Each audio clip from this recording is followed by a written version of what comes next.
High guys, welcome to our YouTube channel R sport 3। আশা করি প্রত্যেকে ভালো আছেন, সুস্থ আছেন। চলে এলাম আরেকটি নতুন ভিডিও নিয়ে। আজকে গুরুত্বপূর্ণ একটা ম্যাচ রয়েছে, champions trophy grand finale, India versus New Zealand. India কি পারবে যে ব্যাক টু ব্যাক তিনবারের ফাইনালিস্ট ইন্ডিয়া, 2013 সালে চ্যাম্পিয়ন্স এবং 2017 সালে রানার্স আপ এবং 2025 সালে তারা চ্যাম্পিয়ন হতে, দেখা যাক শিরোপাটি দ্বিতীয়বারের মতো ঘরে তুলতে পারে কিনা। আবার নিউজিল্যান্ডও সেম জিনিস, দ্বিতীয়বারের মতো ঘরে তুলতে পারে কিনা সেটি দেখার বিষয়। তবে হ্যাঁ, নিউজিল্যান্ড বনাম ইন্ডিয়ার মধ্যকার যে ফাইনাল ম্যাচ, সেখানে কিন্তু নিউজিল্যান্ড অনেকটাই এগিয়ে। 2020-21 সালে যখন চ্যাম্পিয়নশিপ হয়েছিল, টেস্ট চ্যাম্পিয়নশিপ, ওইখানেও ফাইনালে নিউজিল্যান্ড ইন্ডিয়াকে হারিয়েছিল। 2000 সালে যখন চ্যাম্পিয়ন্স ট্রফিতে নিউজিল্যান্ড ইন্ডিয়াকেই হারিয়েই কিন্তু তারা চ্যাম্পিয়ন হয়েছিল চ্যাম্পিয়ন্স ট্রফিতে। তবে কি হয় আজকে, কি না হয়, ইত্যাদি ইত্যাদি সব কিছু নিয়ে আলোচনা করব, কোন বিষয়গুলো সম্ভাবনা রয়েছে। তো আশা করি ভিডিওটি ভালো লাগবে। তো ভিডিওটি ভালো লাগলে অবশ্যই একটি লাইক এবং কমেন্ট করে এবং ভিডিওটি বন্ধুদের মাঝে শেয়ার করে দিতে ভুলবেন না, এবং সাবস্ক্রাইব করে পাশে থাকা বেল বাটনটিকে অল প্রেস করে রাখবেন, যেন আমরা বিভিন্ন ধরনের ভিডিও যখনই আমরা আপলোড করব আপনাদের কাছে সবার আগে সর্বপ্রথম চলে যায়। চলুন বন্ধুরা, শুরু করে যাক। আজকের ম্যাচটি হচ্ছে ইন্ডিয়া ভার্সেস নিউজিল্যান্ড, যেটি ম্যাচটি স্টার্ট হবে আপনাদের 2:30টায়, অর্থাৎ ভারতীয় সময় 2:30, যেখানে ম্যাচটি আপনারা দেখতে পাবেন জিও হটস্টার আছে, স্পোর্টস 18 এবং স্টার স্পোর্টস নেটওয়ার্ক টেলিভিশন। এবং মাঠ প্রত্যেকেই জানেন, ইন্ডিয়া প্রত্যেকেই এই মাঠেই খেলছে এই বছরে। মাঠ হলো Dubai international cricket stadium. India এবং নিউজিল্যান্ডের মধ্যকার আজকে ম্যাচের কথা যদি একটু বলতেই হচ্ছে আমাকে। ইন্ডিয়ার ফর্ম কিন্তু চ্যাম্পিয়ন্স ট্রফিতে সবগুলো ম্যাচ জিতেছে, নিউজিল্যান্ড কিন্তু আগের ম্যাচে জিতে এসছে। সেমিফাইনালে কিন্তু সাউথ আফ্রিকাকে হারিয়েছে, বিশাল বড় একটা টার্গেট করেছিল, 362 অর্থাৎ 362 রানের একটা বিশাল রান। কিন্তু যাই হোক, ওইটার এখানে পিচ কিন্তু অনেক তফাৎ। তবে এটা শোনা যাচ্ছে যে ভারত বনাম পাকিস্তানের মধ্যকার যে ম্যাচ হয়েছিল যে পিচের মধ্যে, ওই পিচটাই হয়তো আজকে ব্যবহার হতে পারে, সম্ভাব্য। যাই হোক, তবে হ্যাঁ, নিউজিল্যান্ডে একটা ভালো কথা বলা যায়, নিউজিল্যান্ড দারুণ ফর্মে আছেন এবং সেঞ্চুরি পাচ্ছেন। ক্যান উইলিয়ামসন এবং রচিন রবীন্দ্র, তার উপরেই ডিপেন্ড করছে আজকে নিউজিল্যান্ডের ভালো মন্দ। তবে ফাইনালের এগেনস্টে নিউজিল্যান্ড ভারতের এগেনস্টে কিন্তু ভালো একটা রেকর্ড আছে। যতবারই খেলেছে বেশিরভাগই নিউজিল্যান্ড কিন্তু ভারতকে সফল হতে দেয়নি। সেটা কি আজ আবার পুনরাবৃত্ত হতে চলেছে কি না, সেটি একমাত্র এখন দেখার বিষয়। তবে আমরা চাইবো না পুনরাবৃত্ত হোক, যেটাই হোক, আমরা চাইবো ম্যাচটা যেন দারুণভাবে শেষ হোক। এবারে যদি বলি সর্বশেষ হেড টু হেডের কথা, হেড টু হেড 10টি ম্যাচ নিউজিল্যান্ড এবং ইন্ডিয়ার মধ্যকার ম্যাচে ইন্টারন্যাশনাল 10টির মধ্যে 6টি জিতেছে ইন্ডিয়া এবং 4টি জিতেছে নিউজিল্যান্ড। এছাড়া যদি বলি আপনাদের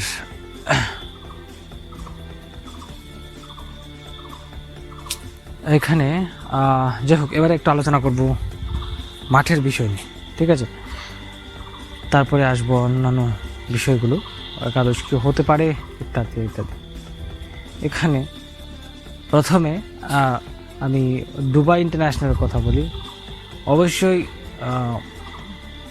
মেঘাচ্ছন্ন তো থাকবে, তবে বৃষ্টি না হওয়ার সম্ভাবনা বেশি, ঠিক আছে? বৃষ্টির সম্ভাবনা নেই, তবে ক্লাউডি থাকবে, অর্থাৎ মেঘলা থাকবে, মানে নিশ্চয়ই ডিউ ফ্যাক্টর কাজ করবে না, দেখার বিষয় কি হয়, ঠিক আছে? তো এখানে সর্বোচ্চ এখন পর্যন্ত 60টা ম্যাচ হয়েছে, 60 ম্যাচেস এখানে খেলা হয়েছে এখন পর্যন্ত, যেখানে প্রথমে ব্যাটিং করা দল জিতেছে 33% ম্যাচ, এবং যারা দ্বিতীয় ব্যাটিং করা দল জিতেছে 60%। 60% ম্যাচ, অর্থাৎ এখানে চেসটা ভালো হচ্ছে। সো চেস যারা করছে দারুণভাবে কমফোর্টেবলি তারা চেষ্টা করে যাচ্ছে। সে সূত্রে এখানে অবশ্য ফাইনালের মতো ম্যাচে টসে জিতে ব্যাটিং নেবে কিনা বোলিং নেবে সেটা কিন্তু একটা দেখার বিষয়। তবে হ্যাঁ, ফাইনাল প্রথমে ব্যাটিং করে একটা রান করে টার্গেট দেওয়াটা সব থেকে বেটার। এখানে যদি প্রথমে ব্যাটিং করে 260-70 করে দিতে পারে, ইট শুড বি এনাফ। যাই হোক, কি করে সেটা দেখার বিষয়। তো ফাইনালের একটা নার্ভ, যে নার্ভটা ধরে রাখতে পারবে সে তো অবশ্যই জিতবে, ঠিক আছে না? কিন্তু ভারতের এগেনস্টে জেতাটা এতটা সোজা কেন হবে না বলছি, তার কারণ হচ্ছে ভারতের এগেনস্টে যে স্পিনারগুলো আছে, বরুণ চক্রবর্তী বলি, কুলদীপ যাদব বলি, ফার্স্ট ক্লাস স্পিনার কিন্তু রয়েছে ভারতে। নিউজিল্যান্ডেও আছে মিচেল স্যান্টনার, মাইকেল ব্রাসওয়েল খেলছেন, দারুণ স্পিনিং কাজ করতে পারে আজকের জন্য। তবে আজকে রচিন রবীন্দ্রকে আমরা হাত ঘোরাতে দেখতে পারি, গ্ল্যান ফিলিপস আছেন অলরাউন্ডার, হাত ঘোরাতে পারে, কিন্তু উইকেট কিপার হিসেবে ম্যাচ শুরু করেছিলেন খেলা, কিন্তু বোলিংও করেন। আমরা যেটা ওয়েস্ট ইন্ডিজের নিকোলাস পুরানকেও দেখে থাকি, অনেকজন আছে এরকম যারা শুরু করেন উইকেট কিপার বা ব্যাটসম্যান দিয়ে, কিন্তু বোলিং করেন তারা। যাই হোক, এই হচ্ছে কথা।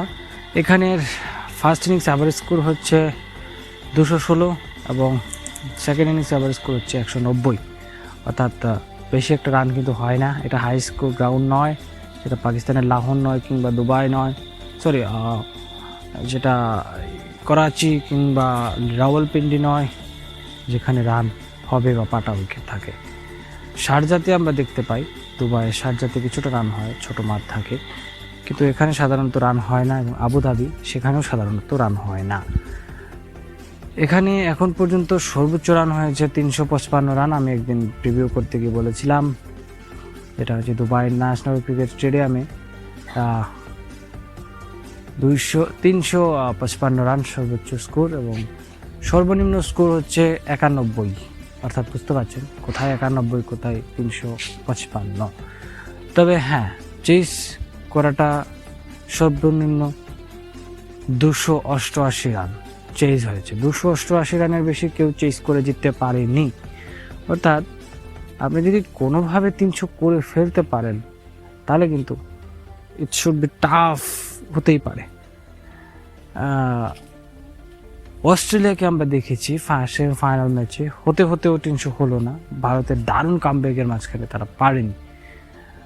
নাহলে যারা যেভাবে শুরুটা পেয়েছিল, যেভাবে গতি ছিল রানের মাঝখানে, তারা যদি একটু তাড়াহুড়ো না করতো, আর নিশ্চিত এটা 280 থেকে 300 হতে পারতো। এটা টাফ হয়ে যেতে পারতো ইন্ডিয়ার জন্য, কারণ একটা সিচুয়েশন এসেছিল যেটা ভালোই টাফ হতেই পারতো। যাই হোক, এখানে লোয়েস্ট ডিফেন্ডেড সব থেকে কম রান করে প্রথমে ব্যাটিং করে জিতেছে হচ্ছে 175 রান, যেটা হচ্ছে 175 হচ্ছে লোয়েস্ট ডিফেন্ডেড। এবং আসছি পরের ব্যাপার। আজকে এই দুবাইতে সর্বশেষ যে 10টা ম্যাচ হয়েছে তার মধ্যে পেস এবং যা স্পিন বলের তাদের কম্বিনেশনটা যদি একটু বলি, ঠিক আছে, 77%, মানে 77 উইকেট হচ্ছে স্পিন পেসাররা পেয়েছে, এবং 69 হচ্ছে স্পিনরা পেয়েছে। সো বুঝতে পারছেন এটা কোনো দূর নয়। তবে হ্যাঁ, দুবাইতে এটা নয় যে সিমাররা ভালো পায় না, সিমাররা কিন্তু দারুণ করে, স্পেশালি লেফট আর্ম সিমাররা যারা দেখেছি আমরা এখানে ভালো করতে। তো সাধারণত স্পিন উইকেট হলেও এটা কিন্তু দুবাইতে প্রথম দিকে সুইং আদায় করা যায়।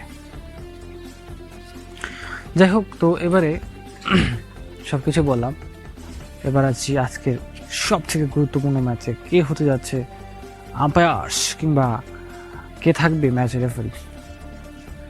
রিচার্ড এলিংওয়ার্থ থাকছেন এবং সঙ্গে থাকবেন পল রাইফেল, এবং টিভি আম্পায়ার হিসেবে থাকবেন জর্জ উইলসন, এবং ম্যাচ রেফারি থাকছেন রঞ্জন মাদুগালে। এ হচ্ছে আজকে ম্যাচের রেফারি। তো এবার আসা যাক যে আজকের একাদশ কি হতে পারে। তার আগে বলে দিয়েছি টসের কথা মোটামুটি, যে কথার মধ্যেই যে টস জিতলে কিন্তু ব্যাটিং নিতেই পারে, যেহেতু ফাইনাল ম্যাচ। তবে হ্যাঁ, পিচ কোনটা দেবে এখনও নিশ্চিত হচ্ছে না। তবে ফিল্ডিং নিলে চেস করা যায় কমফোর্টেবলি এখানে, কিন্তু তারপরে ফাইনাল ম্যাচ দেখা যাক কী হয়। আমার মতে অবশ্যই ব্যাটিং নেওয়া উচিত আজকে, কারণ ক্লাউডি আছে, কোনো ডিউ থাকবে না, থাকার সম্ভাবনা নেই। তো ক্লাউডি থাকার কথা। তো সাধারণত হচ্ছে মেঘাচ্ছন্ন থাকলে ডিউ আসে না, তো ডিউ না থাকলে আন্ডার ফ্লাড লাইট ব্যাটিং করা প্রবলেমস হতেই পারে যদি এখানে 260 রান করে দেওয়া যায়। তো যাই হোক, এবারে একটু দেখি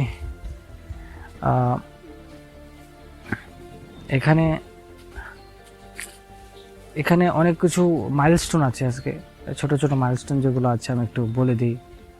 আজকে আমি আপনাদের বলি, ঠিক আছে, আপনারা বুঝতেও পারবেন। আজকে মাইলস্টোন আছে বিরাট কোহলির সামনে একটা, ঠিক আছে। বিরাট কোহলির যে 55 রান দরকার, অর্থাৎ ফাইনালে যদি আজকে 55 রান করতে পারে তাহলে সেকেন্ড লেজেন্ড হিসেবে রান গেটার হয়ে যাবেন, কুমার সাঙ্গাকারার উপরে চলে যাবেন তিনি। এছাড়া রোহিত শর্মা 3 রান দরকার, যেটা নিশ্চয়ই পারবে, যেটা যদি করতে পারে নিউজিল্যান্ডের এগেনস্টে 1000 রান, একাই 1000 রান পূর্ণ করে ফেলবেন রোহিত শর্মা। এছাড়া আর চ্যাম্পিয়ন্স ট্রফি হিস্ট্রির ইতিহাসে বিরাট কোহলি আর 46 রান দরকার আজকে, ঠিক আছে। যদি আজকে 46 রান করতে পারেন, চ্যাম্পিয়ন্স ট্রফি ইতিহাসে সব থেকে বেশি হায়ার স্কোরার বনে যাবেন বিরাট কোহলি। আরেকটা মাইলস্টোন রয়েছে, সেটা হচ্ছে রচিন রবীন্দ্র হচ্ছে আর 19 রান করতে পারলে নিউজিল্যান্ডের সর্বোচ্চ রান গেটার হয়ে যাবেন সিঙ্গেল একটা চ্যাম্পিয়ন্স ট্রফিতে সর্বোচ্চ রানের মালিক হয়ে যাবে নিউজিল্যান্ডের হয়ে এই রচিন রবীন্দ্র, যদি আজকে 19 রান করতে পারেন। আমি চাইবো প্রত্যেকেই আজকে করতে পারুক, সবার যা মাইলস্টোন আছে সবাই যেন সফলভাবে পৌঁছতে পারে, ঠিক আছে। এবং ম্যাট হেনরি, তারও কিন্তু একটা মাইলস্টোন ফলো করেছে, এবং ম্যাট হেনরি যদি 4 উইকেট পেয়ে যায় তারও কিন্তু সিঙ্গেল চ্যাম্পিয়ন্স ট্রফিতে সবথেকে বেশি উইকেটের মালিক হয়ে যেতে পারেন। এই হচ্ছে মাইলস্টোন। যাই হোক, একটু এক্সট্রা জিনিস যেগুলো আমি আলোচনা করলাম। এবার আসি প্রবাবলের কথা। প্রবাবল মানে আজকে সম্ভাব্য একাদশ কি হতে পারে। তো সম্ভাব্য একাদশটা যদি বলি, তার আগে যদি একটা কথা বলতেই হয় যে পরিবর্তন সবার আগে যেটা আসে। আপনাদের কি মনে হয় পরিবর্তন আসবে? মনে তো হয় না। যাই হোক, কথা বলে লাভ নেই, একটু বলে ফেলি। ছোট একটা স্টেট, এখন পর্যন্ত আইসিসি নকআউট ইভেন্টে, যেগুলা নকআউট আইসিসি হয়, এখানে 3টে ম্যাচ খেলেছে ইন্ডিয়া ভার্সেস নিউজিল্যান্ড, যার মধ্যে এবং ইন্ডিয়া জিতেছে 1টি, নিউজিল্যান্ড জিতেছে 2টা। সো নিউজিল্যান্ড কিন্তু ওই দিক থেকেও এগিয়ে আছে। যাই হোক, এবারে যাব, কথা বাড়াবো না, এবার যাব হচ্ছে ডাইরেক্টলি আমরা প্রবাবল প্লেয়িং 11-এর দিকে। প্রথমত হচ্ছে ইন্ডিয়ার কথায় আসি, পরিবর্তন কি আসবে দেখা যায়। যাই হোক, শুভমান গিল থাকবেন, বিরাট কোহলি থাকবেন, রোহিত শর্মা, শ্রেয়স আয়ার, অক্ষর প্যাটেল, লোকেশ রাহুল দারুণ খেলছেন, হার্দিক পান্ডিয়া, রবীন্দ্র জাডেজা, মোহাম্মদ শামি নাকি অক্ষর প্যাটেল? তবে অভিজ্ঞতায় মোহাম্মদ শামিকেই প্রয়োজন, অবশ্যই মোহাম্মদ শামি থাকছেন। কুলদীপ যাদব নাকি বরুণ চক্রবর্তী, নাকি দুজনই, একটু দেখার বিষয়। যদি কুলদীপ যাদব থাকে বা বরুণ চক্রবর্তী না থাকে, তাহলে হর্ষিত রানা কিংবা অর্শদীপ সিং এর মধ্যে কেউ আসবেন। আবার দুজনই থাকে তো কথাই নাই, তবে নিশ্চিত দুজনই থাকতে পারেন, কারণ জিম ম্যাচ এবং দুজনই দারুণ পারফর্ম করেছেন ইন্ডিয়ার জন্য। তো সেই সূত্রে অবশ্যই দুজনকে আমরা দেখতে পারবো নিশ্চিন্তে। এবার নিউজিল্যান্ডের কথা যদি একটু আসি,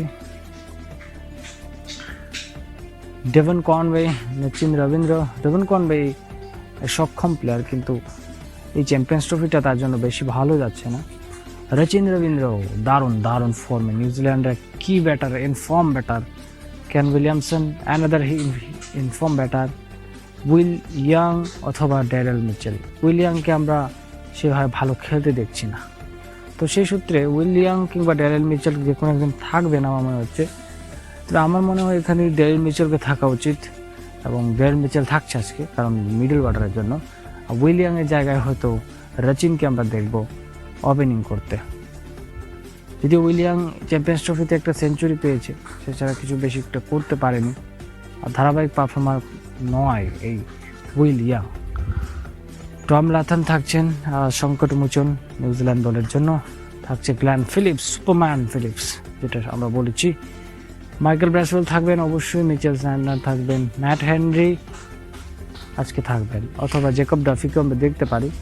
তবে জেকব ডাফি খেলেনি এখন পর্যন্ত চ্যাম্পিয়ন্স ট্রফিতে, সেই সূত্রে বলবো ম্যাট হেনরি থাকবেন। তার 4টা উইকেট দরকার, তো তাকে রাখা উচিত এবং ভালো কাজ হতে পারে। এখন আমি বলবো উইলিয়াম ইয়র্ক এবং কাইল জেমিসন এই দুজনের মধ্যে থেকে যদি কাউকে বাদ দিয়ে, বিশেষ করে জেমিসন যদি লম্বা এই খেলোয়াড় বেশি কিছু করতে পারছেন না, সে সূত্রে তার বদলে যদি আনতে চায় অবশ্যই আনতে পারে হচ্ছে জেকব ডাফিকে। তবে ম্যাট হেনরি অবশ্যই আজকে থাকবেন। এই ছিল আজকের দলের পুঙ্খানুপুঙ্খ তথ্য। কে এগিয়ে আছে, কি হতে পারে, এবার আপনারা কমেন্ট করে জানাতে পারেন আপনাদের মতামত। তো আশা করি ভিডিওটি ভালো লেগেছে। তো ভালো লাগলে অবশ্যই চ্যানেলটিকে সাবস্ক্রাইব করে পাশে থাকা বেল বাটনটি কল করে প্রেস করে রাখবেন, যেন নিত্য নতুন ভিডিও আমরা যখনই আপলোড করব সবার আগে সর্বপ্রথম আপনার কাছে পৌঁছে যায়। তো সবাই ভালো থাকবেন, সুস্থ থাকবেন।